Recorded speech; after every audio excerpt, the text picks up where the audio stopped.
এমন দেশে আমরা বাস করি যেখানে দুর্নীতি ধরতে গেলেই সাংবাদিকদের করা হয় অপমান, হয়রানি, এমনকি হামলা আর মামলার ভয়ও দেখানো হয়। চলুন বিস্তারিত দেখে আসি। সুনামগঞ্জের সাতকে বিদ্যুৎ সেবায় চলছে ভয়াবহ অনিয়ম আর দুর্নীতি। দিনরাত মিলিয়ে ২৪ ঘন্টায় প্রায় ১০০ বারের মতো বিদ্যুৎ চলে যাচ্ছে। ঘন্টার পর ঘন্টা অন্ধকারে থাকে এলাকা।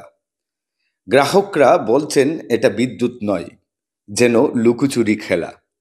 অতিরিক্ত বিল, ভুল মিটার রিডিং আর ঘুষ ছাড়া কাজ না হওয়া, সব মিলিয়ে জনসন্তোষ চরমে।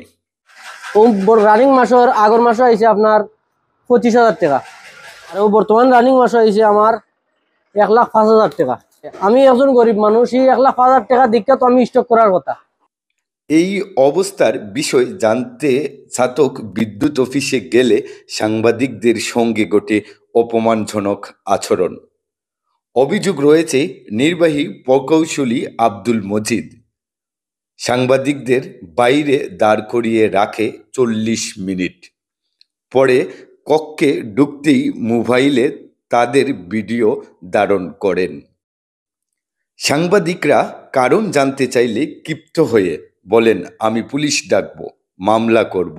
এরপর থানায় ফোন দিয়ে পুলিশও ডেকে নিয়ে আনেন। পুলিশ পরিস্থিতি বুঝে ফিরে গেলেও পরে সাংবাদিকদের বিরুদ্ধেই অভিযোগ দেওয়া হয়। সাংবাদিকদের দাবি, এটি স্পষ্টভাবে সংবাদ সংগ্রহে বাধা এবং ভয় দেখানোর চেষ্টা। এদিকে স্থানীয়রা বলছেন বিদ্যুৎ আসে যায়, আবার আসে আবার যায়। ২৪ ঘন্টায় ১৮ ঘন্টা পর্যন্ত বিদ্যুৎ না থাকা বিপর্যস্ত জনজীবন। ফ্রিজ, ব্যবসা, পড়াশোনা সব বন্ধ, অথচ বিল বাড়ছে প্রতিদিন। অভিযোগ আছে নতুন সংযোগ মিটার বদল বা বিল সংশোধন দিতে হয় ঘুষ। বিদ্যুৎ অফিসে রফা দফার মাধ্যমে চলছে সকল কার্যক্রম। আর আপনার যদি কোনো অভিযোগ থাকে সেটা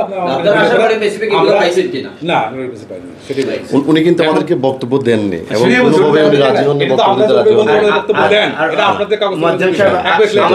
সেটাই।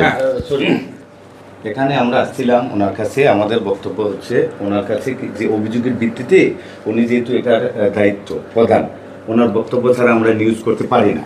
এখন ওনার স্টাফ যদি কেউ যদি বিদ্যুতে চুরি করে, বিভিন্ন সংযোগে যদি তার দুর্বলতা থাকে, সেগুলোর বিচার তো উনি করবেন, তাই না? তো ওনার কাছে আমরা এই বিচারটা নিয়ে আসছিলাম, উনি কি বলে এটার জন্য আসছিলাম। কিন্তু তিনি উল্টা আমাদেরকে এই যে লাল নীল সবুজ বললেন, ৪০-৫০ মিনিট বাইরে দাঁড়িয়ে রাখলেন। এরপরে দেখেন আপনাদেরকে কিন্তু তিনি পুলিশ কল করছেন, তার আগে কিন্তু আমরা প্রত্যেকটা আচরণ কিন্তু নেগেটিভ, প্রত্যেকটা ওনার আচরণ নেগেটিভ ছিল, পজিটিভলি কোনো আন্তরিকতা ছিল না।